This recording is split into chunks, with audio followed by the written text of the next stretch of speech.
You must be the droid we were sent for. But it doesn't look like there's any Jawas left to negotiate with.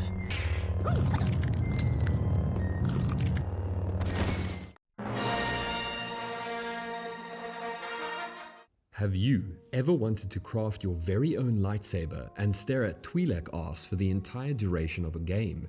Then Star Wars Jedi Knight Jedi Academy is the game for you. Created back in the mythic era of gaming by a group of subterranean tunnel dwellers with a hankering for sweaty and toe-curling combat. The game was made in a way that through directional inputs and vigorous swishing of your mouse, your character reacts accordingly, from elaborate twirls and whirls to straight up impaling bozos on the hot end of your laser sword. The entire story of Jedi Academy is set in the now Legends setting of Star Wars, basically meaning the entirety of its badass and gripping narrative are not really canon. You see, it once was, before the dark times, before Darth Disney got its grimy little paws on the franchise. Good, Kennedy. Good. Kill it now. You see, in this narrative, Luke actually went on to recreate the Jedi Academy and become a wise and willing master of the Order, instead of some blue milk drinking hobo fucking the local wildlife on some spit of rock deep in an ocean planet. He enlists the help of the legendary Jedi Kal Katarn, basically the Doom guy of the Star Wars universe. Mans has taken on entire armies of stormtroopers, reborn Dark Force users, Sith, and droids, while still being punctual for tea time at the Academy. You play as a socially awkward student on the way to said school when you get accosted by an overly ambitious mouth breather with bad breath. He proceeds to goon all over your lightsaber and express that he's tired of being a bitch without access to one. This sets the tone for the overarching rivalry between you two. Rosh has as much talent in the Force as a fresh pile of bantha poodoo, and as a result shows disdain for the Jedi teachings and frustration at how much of a bitch he is. You, of course, are a prodigy and start to get given more important tasks as your time at the Academy passes. You learn new techniques in combat and in the Force, becoming a promising student while Rosh gets kidnapped while taking a whiz at the local truck stop and then sold to local Dark Force users. They inject him with a metric liter of rage roids, give him a red lightsaber, and he completely K-holes from the power trip, becoming an even bigger asshat and falling to the dark side. Rosh, in actuality, is about as dark as white bread, so you proceed to show him the error of his ways and whoop his ass into the next dimension. He begs for his pathetic life, and with the threat of death by lightsaber to the face, decides to switch sides. Again. Throughout your journey, you gain yet another rival. This one, however, infinitely better than the stinky Rosh. A red-skinned Twi'lek who, when you first encounter her, is also an apprentice.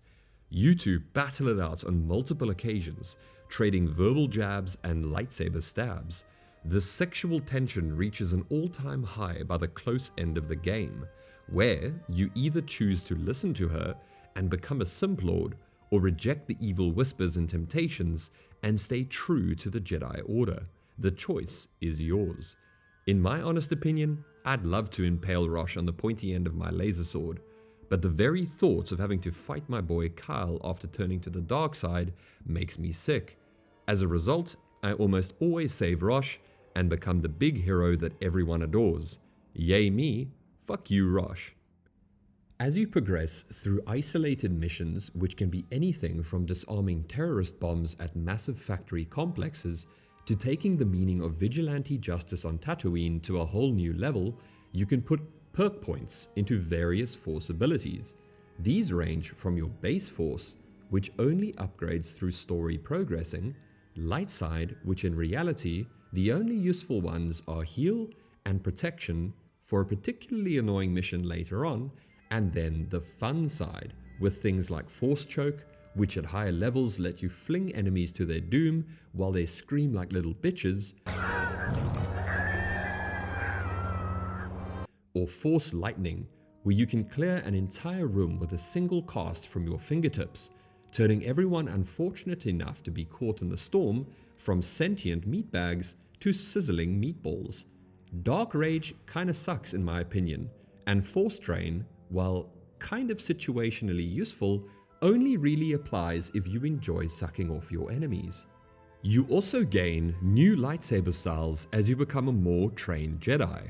These are the Standard, Fast, and Strong styles.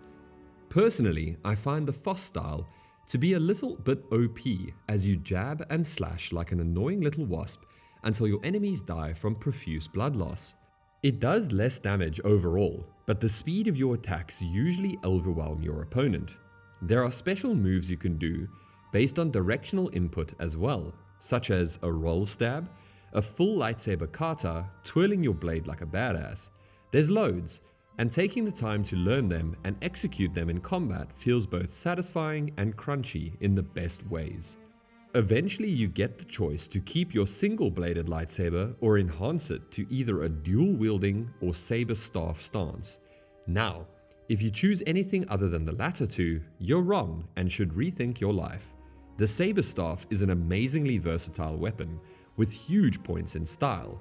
The dual blades are also pretty cool, I guess, and you can twirl them around you in a deadly cone of death.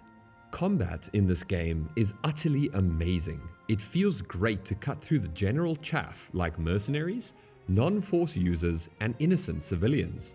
The duels between other lightsaber and Force users are where it really shines. Your enemies trade jabs with you, berating you and talking big shit, which is especially funny when it coincides with their faces getting impaled. They hurl lightning at you and use the Force to try to sway the combat in their favor. Some battles, especially on the harder difficulties, feel straight out of Revenge of the Sith, and I fucking love it. You can also use guns, grenades, and a multitude of other interesting weapons instead of your lightsaber if you so desire. The developers really took the time to allow you to fight the way you want to fight. It's like a love letter to Star Wars fans, and I'm all for it. Many of the set pieces in the game are incredibly interesting. You explore vast missions and various different planets, from known fan favorites like Tatooine and Hoth to lesser known places like Corellia and Nar Shaddaa. There's always wow moments in this game, and the graphics even hold up by today's standards in terms of the environmental design. Nothing feels better than walking out into the rain and seeing it sizzle and hiss off of your lightsaber, the glow of the blade illuminating dark corridors and humming with anticipation of your next battle. I fucking love this game, and if you play it and enjoy it too, then please do yourself a favor and try Jedi Knight Jedi Outcast 2. It's the prequel to this one, where you play as Kyle himself, and it's just as good as this one. To sum it up all nicely for you, this game is a brilliant Star Wars action game. You get to create your own character and make them look as alien or human as you would like. You can customize your lightsaber and your character's progression in the Force. Loadouts before missions are chosen by you, so if you think a sniper rifle and a shotgun are the way to go, then by all means go forth and conquer. These have been my ramblings, thoughts, and opinions on Jedi Knight Jedi Academy.